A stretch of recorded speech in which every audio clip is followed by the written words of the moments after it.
Hello everyone, welcome to my YouTube channel Aradhya by classic. 11th class की series के अंदर हम क्लासिफिकेशन सिस्टम कर रहे हैं। हमने पहले 3 तरह के क्लासिफिकेशन सिस्टम किए, that are the artificial, natural and phylogenetic system. तो एनसीईआरटी में कुछ और क्लासिफिकेशन सिस्टम दिए गए हैं, that is the 2 classification system, 3 classification system, 4 classification system, 5 and the most recent is the 6 classification system। तो क्लासिफिकेशन सिस्टम किसने दिया? कार्लस लाइनस ने। कब दिया? 20th सेंचुरी में। क्या बोला? इस अर्थ के ऊपर 2 तरह के ही लिविंग ऑर्गेनिज्म है, या तो वो एनिमल्स हैं या वो प्लांट्स हैं। उसके बाद 3 क्लासिफिकेशन सिस्टम आया 20th सेंचुरी के अंदर ही। किसने दिया?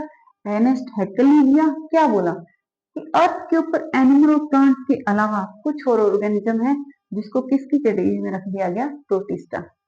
उसके बाद 4 क्लासिफिकेशन सिस्टम आया। कब आया? 1956 में। किसने दिया? कोपलैंड ने। क्या बोला कि एनिमल्स और प्लांट प्रोटिस्टा के अलावा कुछ ऑर्गेनिज्म है जिसको किसकी कैटेगरी में रखेंगे? मोनेरा। 5 क्लासिफिकेशन सिस्टम आया।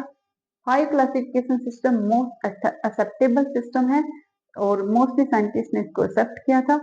तो ये दिया किसने है? आर.एच. विटेकर ने। कब दिया? 1969 में।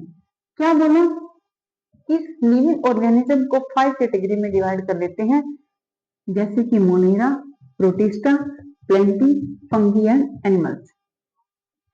लास्ट क्लासिफिकेशन सिस्टम है 6 क्लासिफिकेशन सिस्टम, जो मोस्ट रिसेंट है। कब दिया गया?